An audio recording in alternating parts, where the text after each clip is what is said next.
تو حضرت قاسم بن حسن نے ایک تعویذ کھول کے دیا کہ ابا جی میرے والد نے کہا تھا جب بڑی مشکل آ جائے تو تعویذ کھول کے دیکھنا، تو آج بڑی مشکل آئی ہے تو میں نے تعویذ کھولا ہے، تو یہ دیکھیں کیا لکھا ہے، یہ تو رکا ہے، تعویذ ہے ہی نہیں۔ جب کھول کے دیکھا تو اس پہ لکھا تھا قاسم اگر حسین پہ کوئی کڑا وقت آ جائے تو بیٹا کے آگے آگے رہنا، اگر کڑا وقت میرے بھائی پہ کبھی آ جائے نا دیکھنا اس کے آگے آگے چلنا، اسے حسن کی کمی نہ محسوس ہو، پائیاں جہاں ساکھ نہیں کوئی جے وچ خار نہ ہوئے۔ سیدنا امام حسین پہلی دفعہ کربلا میں اس وقت روئے جب یہ رکا، آپ نے دیکھا تو فرمایا ٹھیک ہے اگر حسن کی یہ وصیت ہے تو میں نے زندگی میں اگر ان کی ہر بات مانی ہے اب بھی مانوں گا، تمہیں اجازت ہے۔ جناب قاسم بن حسن 16 سال کا جوان جب میدان میں نکلے تو ہائے ہائے پتہ نہیں کہاں سے آ گئی ہے۔ امام قاسم بن حسن جب میدان میں نکلے تو تبری سے لے کر علامہ ابو الاسناد صاحب سب کو پڑھ کے تو دیکھو، 3 دن کی پیاس ہے، شدید آزمائش ہے، دکھ ہے، تکلیفیں ہیں، پھر بھی پہلی دفعہ جب میدان میں گئے ہیں واپس آئے ہیں 19 لوگوں کو قتل کر کے واپس آئے، 19 لوگوں کو ایک بار میں حضرت ایسے ہی تماشا بنا دیا ہے۔ مظلوم تھے وہ تو رو رہے تھے، ہر مقرر یہ کہہ رہا ہے کہ وہ تو بار بار کہ ابا پانی مل جائے، پانی آ جائے، ترس گئے۔ خدا کا خوف کرو، یہ دلیر لوگ تھے، ان کی باتیں آج بھی پڑھ کے دلیری پیدا ہوتی ہے، دلیری پیدا ہوتی ہے، دلیری۔ سناؤ قصہ خیبر کو تمامی اپنے بچوں کو، علی کی داستاں سن کے دلوں سے ڈر نکلتا ہے، علی کی داستاں سن کے دلوں سے یہ جو بچے ڈر رہے ہیں نا وہ چمگادڑ آ گئی، کاکروچ آ گیا، یہ خوف نکل جائے گا اگر حضرت قاسم بن حسن کی بات سنیں گے۔ درجنوں لوگ آپ نے قتل کیے، ایک دفعہ آئے کہا چاچا یزید کا لشکر تو بڑا بزدل ہے، اگر چند قطرے پانی میرے حلق سے گزرے تو میں سارے کاٹ کے لے آؤں گا آپ کے پاس، چند قطرے۔ لیکن تھوڑی دیر گزری، عمر بن سعد کہنے لگا اکیلے اکیلے جاؤ گے تو علی کا پوتا ہے، یہ سب کو مار دے گا، کٹھے جاؤ، چاروں جانب سے تیر برسے، ایک تیر لگا آ کے گردن کے پیچھے، بس جناب سیدنا قاسم بن حسن گھوڑے سے نیچے گرے تو جناب زینب حوصلہ کر کے آنسو سمیٹ کے کہنے لگی میں دیکھ رہی ہوں پردے کے پیچھے سے حسین میرے بھائی کا بیٹا گر گیا ہے، جا اسے اٹھا کے لا۔ حضرت امام حسین ان کو اٹھا کے لائے تو امام حسین نے سینے سے لگایا ہوا تھا تو ان کے پیر، ان کا قد لگتا تھا امام حسین سے زیادہ ہے، اٹھا کے لایا، لٹا دیا گیا۔ امام حسین کے اپنے بڑے بیٹے میدان میں نکلنے کو علی اکبر نام ہے، جب جن لوگوں نے حضور کو نہیں دیکھا تھا وہ جب کہتے نا ہم نے نبی پاک کا دیدار نہیں کیا تو بتاؤ کس طرح کے تھے، تو بتایا جاتا تھا کہ جناب علی اکبر کا دیدار کرو، ہم شبیہ مصطفیٰ۔ اور جب وہ گلیوں میں نکلتے تھے تو عورتیں چھتوں پہ چڑھ جاتی تھی۔ جناب علی اکبر رضی اللہ تعالیٰ عنہ تلوار لے کے میدان میں نکلے، جوان بیٹے دینے بڑے مشکل۔ او یارو رٹا کیا ہے یہ تو بتاؤ، کہ ظالم آدمی حکمران ہے، یار یہ رٹا ہے، ایک ظالم کا رستہ روکنا ہے، اس رٹے کے لیے ہم شبیہ مصطفیٰ۔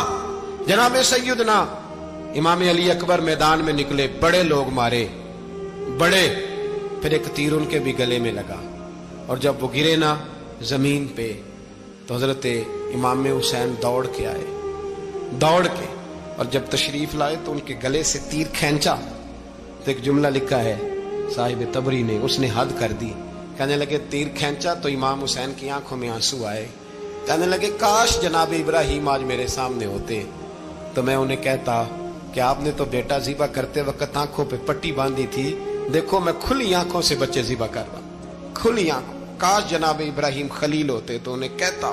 جناب علی اکبر بھی شہید ہوئے۔ حضرت علی اصغر کو تو اچانک اٹھایا تھا امام حسین، باہر نکلے تو گردن پہ تیر لگا تو 6 مہینے کا بچہ وہ بھی شہید ہوا، خون اچھالا آسمان کی طرف تو کہا مولا دیکھ لے میں نے 6 مہینے والا بھی نہیں بچایا، وہ بھی دے دیا ہے۔ پھر حضرت عباس کو بیٹیوں نے کہا کہ اب نہ، کچھ کہتے ہیں پہلے شہید ہوئے، کچھ نے لکھا بعد میں، کہ اب ہم سے پانی کے بغیر نہیں رہا جاتا، تو جناب عباس پانی کا مشکیزہ لے کے نکلے، باہر نکلے، ایک ہاتھ کٹا، دوسرے پہ مشکیزہ وہ بھی کٹا۔ دیکھ لو میں پس منظر پہ ہوں ابھی تک، میں بتا رہا ہوں کہ جہاد کس کے خلاف تھا، ظالم حکمران کے خلاف, ظالم کافر کے خلاف نہیں, مشرک کے خلاف نہیں. حضرت امام حسین رضی اللہ تعالیٰ عنہ نے ہر جگہ ایک ہی بات کی کہ یزید شرابی ہے تو بچے کٹوا دوں گا, شرابی کو ووٹ. یہ ایک نہیں, ہر کتاب میں یہی لکھا, ہر کتاب میں, اور ہر مسلک کی کتاب. یزید چونکہ مجرے دیکھتا ہے, رنڈیوں کا ناچ دیکھتا ہے, بچے کٹوا دوں گا, اس کے ہاتھ میں ہاتھ. امام حسین نے فرمایا چونکہ اللہ کی حدوں کو توڑتا ہے, حقوق اللہ پامال کرتا ہے, حدود اللہ, بچے کٹوا دوں گا لیکن اس کے ہاتھ میں ہاتھ. سارا دن خود مجرا دیکھنا اور 10 محرم کو 2 دیگیں پکا کے حسینی بن جانا, سارا سال خود گند مند کرنا, شرابیوں کے ساتھ رہنا, اور 10 محرم کو 2 آنسو بہا کے یاد رکھنا. میں ہمیشہ کہتا ہوں, پھر کہہ رہا ہوں, جس کے موبائل میں گندے گانے ہیں, گند دیکھتا ہے, شرابی کبابی کا سپورٹر ہے, ووٹر ہے, یا مجرے دیکھتا ہے, آتا جاتا ہے, وہ یاد رکھے قیامت میں امام حسین کا ہاتھ ہوگا, اس کا گریبان ہوگا. ہم سے نہ رقم ہوں گے قصیدے یزید کے, ہم لوگ تو حسین کے سیرت نگار. حضرت عباس بازو کٹا, پھر پانی تو بھر لیا تھا, لا نہ سکے, پھر گردن کٹی تو شہید ہوئے. بچوں کی بھی شہادت ہوئی, پر جب ان کا لاشا اٹھایا تو امام حسین کہنے لگے مولا اب نہ حسین کی کمر کمزور ہو گئی ہے, اب کمزور ہو. اور بھائی ایک میت ہو جائے تو 4-5 دن تو پوری آنکھیں نہیں کھلتی, کیسا جری خاندان ہے. تھوڑی دیر گزری تو امام علی مقام نے پٹکا باندھا, سر پہ دستار باندھی, مولا علی کی تلوار پکڑی, نبی پاک کا امامہ باندھا, اور گھوڑے پہ سوار ہوئے تو کہنے لگے زینب گھر تیرے حوالے اور میں اللہ کے حوالے, گھر تیرے حوالے اور میں. اور پھر امام حسین نکلے, امام علی مقام نکلے. راوی کہتے ہیں کہ یہ جلوہ پہلے بھی بڑے سونے تھے, پر آج جو رنگ دیکھا وہ کبھی نہیں دیکھا. کیا انداز تھا, جدھر جاتے نعرہ لگاتے تو حد ہو جاتے. اتنے لوگ امام حسین نے کاٹے, اتنے کاٹے, پھر واپس پلٹ کے آئے اور کہنے لگے زینب ذرا پردے کے پیچھے سے دیکھ تو صحیح میری بہن, ان بزدلوں کو جرت ہی نہیں ہو رہی حسین کے مقابلے میں آنے. ایک دوسرے کو دھکا دیتے, تو جا تو جا. پھر اکٹھے وار ہوئے. یہ کون ہے کٹا ہوا, لباس ہے پھٹا ہوا, یہ بال یقین حسین ہے, نبی کا نور عین ہے. پھر چاروں جانب سے تیر برسے تو امام علی مقام چونکہ نماز کا وقت ہو گیا تھا, اترے گھوڑے سے, خون بہ رہا تھا, گرم ترین ریت سے تیمم کیا, سر سجدے میں رکھا, اور جب شمر آپ کی گردن کاٹنے لگا تو کہنے لگے ٹھہر جا ذرا رب سے ایک بات کر لینے دے. اور پھر بولے امام حسین, کہنے لگے مالک تو اب بتا کہ حسین سے راضی ہے کہ ناراض ہے, تو بتا. تو پھر ایک آواز آئی, یا ایتھا النفس مطمئنہ ارجعی الی ربک راضیۃ مرضیہ. فرمایا نفس مطمئنہ واپس آ جا, تو اللہ سے راضی ہے, اللہ تجھ سے راضی. امام حسین وہاں شہید ہو گئے. اب یہ قافلہ امام حسین کا سر کاٹ, ذرا دیکھنا غور کرنا, سر کاٹ کے نیزے پہ رکھا ہے, جسم کربلا میں پڑا ہے. عورتوں کو گھوڑوں پہ بٹھا کے لے جایا گیا یزید کے دربار میں. یزید پہلے عبید اللہ ابن زیاد نے بدتمیزی کی, پھر یزید نے کی. سعودی عرب کا ایک مولوی بول رہا تھا, سعودی عرب کا, ان سے بھی بڑا عشق ہے, جس نے تقریر سننی ہو میرے پاس ہے. ہمیں لوگ مشورے دیتے ہیں کہ جو یزید کو اچھا کہے اور حسین کو باغی کہے اس کو ہم امام مان لیں. اس بے شرم بے حیا کو جو نبی پاک کے گھرانے کے بارے میں بکے اسے امام. سعودی عرب میں مسجد نبی میں درس دینے والا جس نے تقریر سننی ہو میرے پاس ہے. وہ کہتا ہے یزید تو بڑا اچھا آدمی تھا, اس نے تو بڑی خدمت کی, تو میں نے اسے کہا رشتہ داری کر لیا یزید کے ساتھ, قریب ہو جا. شرم نہیں آتی؟